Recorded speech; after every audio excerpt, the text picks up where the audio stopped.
Hi అండి, నేను మీ పద్మా వెంకట్. ఈరోజు వీడియోలో మనం చాలా రుచిగా ఆరోగ్యకరంగా ఉండే మెంతికూర పప్పు ఎలా చేయాలో చూద్దాం. నేను చేసే ఈ ప్రాసెస్లో చేశారంటే అస్సలు వంట రాని వాళ్ళు, బిగినర్స్, బ్యాచిలర్స్ కూడా ఇలా ఎవరైనా ఈజీగా చేసేస్తారు. వేడివేడి అన్నంలో నెయ్యి వేసుకుని తింటే అద్భుతంగా ఉంటుంది. దీనికోసం ముందుగా ఒక గంట ముందుగానే నానబెట్టుకున్న కందిపప్పును కుక్కర్లోకి తీసుకుని 1 కప్పు కందిపప్పుకి 2 కప్పులు నీళ్లను పోయండి. మీరు పప్పు కన్సిస్టెన్సీకి తగ్గట్టు, అంటే పప్పు కొంచెం పల్చగా ఇష్టపడేవారు మరో అరకప్పు నీళ్లను యాడ్ చేసుకోండి.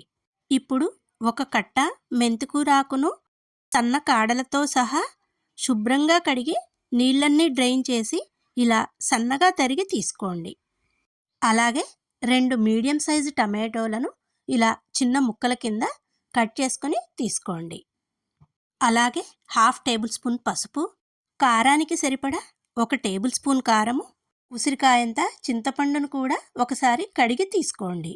అలాగే గుప్పెడు సన్నగా తరిగిన కొత్తిమీరను కూడా వేసి కుక్కర్ మూత పెట్టి మీడియం ఫ్లేమ్లో 3 విజిల్స్ వచ్చే వరకు ఉడికించండి.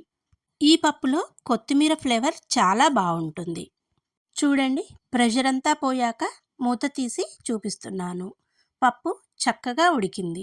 ఇప్పుడు రుచికి సరిపడా 1 టేబుల్ స్పూన్ సాల్ట్ని వేసుకుని మ్యాషర్తో కానీ పప్పు గుత్తితో కానీ పప్పును చక్కగా మెదిపి తీసుకోండి.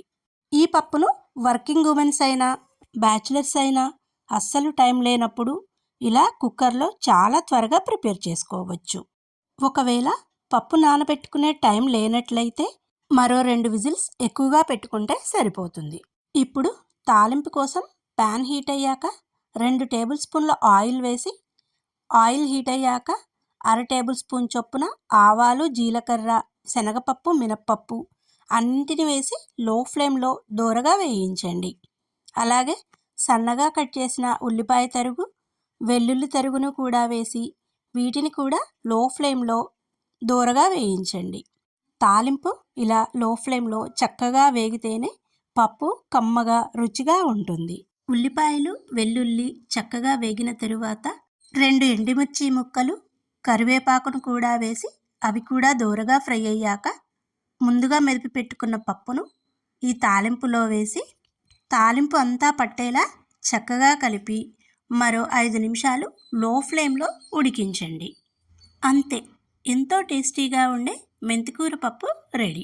ఈ పప్పు రైస్లోకే కాకుండా చపాతీ, పుల్కా, రోటీ, జొన్న, సజ్జ రొట్టెలో కూడా చాలా బాగుంటుంది.